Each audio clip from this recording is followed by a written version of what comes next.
এর ভিতরে ছিল মানুষও দেখা যায় ছোট ছোট। কেমনে গেছে? বুঝবো জান দেখছেন কেমন দিতেছে বলা হয় না দেখা যায়। আল্লাহ আল্লাহ রাস্তা আছে না বাইরে যাইতে হ্যাঁ সিঁড়ি আছে না?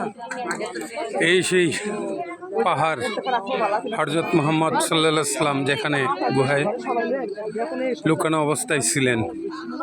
হিজরতের রাতে হিজরতের রাত্রে 3 দিন বকর রাদিয়াল্লাহু তাআলা আনহুকে নিয়ে 3 দিন যে গুহায় লুকায়িত ছিল, এই গুহাতেই আল্লাহ নবীকে সাপে দংশন করেছিলেন।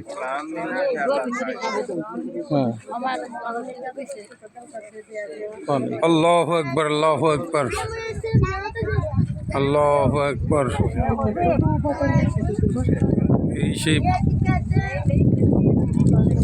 পাহাড় হিজরতের পাহাড়। এই উঠো পাহাড়ে হযরত নবী করিম সাল্লাল্লাহু আলাইহি ওয়াসাল্লাম পিছলে পড়ে গেছো। আল্লাহ নবীর প্রথম সাহাবী হযরত আবু বকর রাদিয়াল্লাহু নামো নামো নামো। আনহুকে নিয়ে 3 দিন লুকায়িত ছিলেন। মক্কা থেকে যেদিন মদিনায় হিজরত করেন। আলহামদুলিল্লাহ, প্রিয় মুসলিম উম্মাহ, এই সেই জাবালে সূর, যেই পাহাড়ে পাদদেশে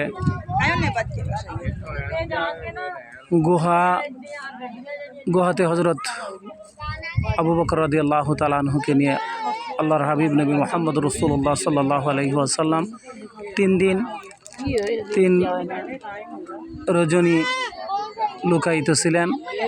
হিজরতের রজনী বলে যেটাকে আমরা বলি, এই সেই পাহাড়।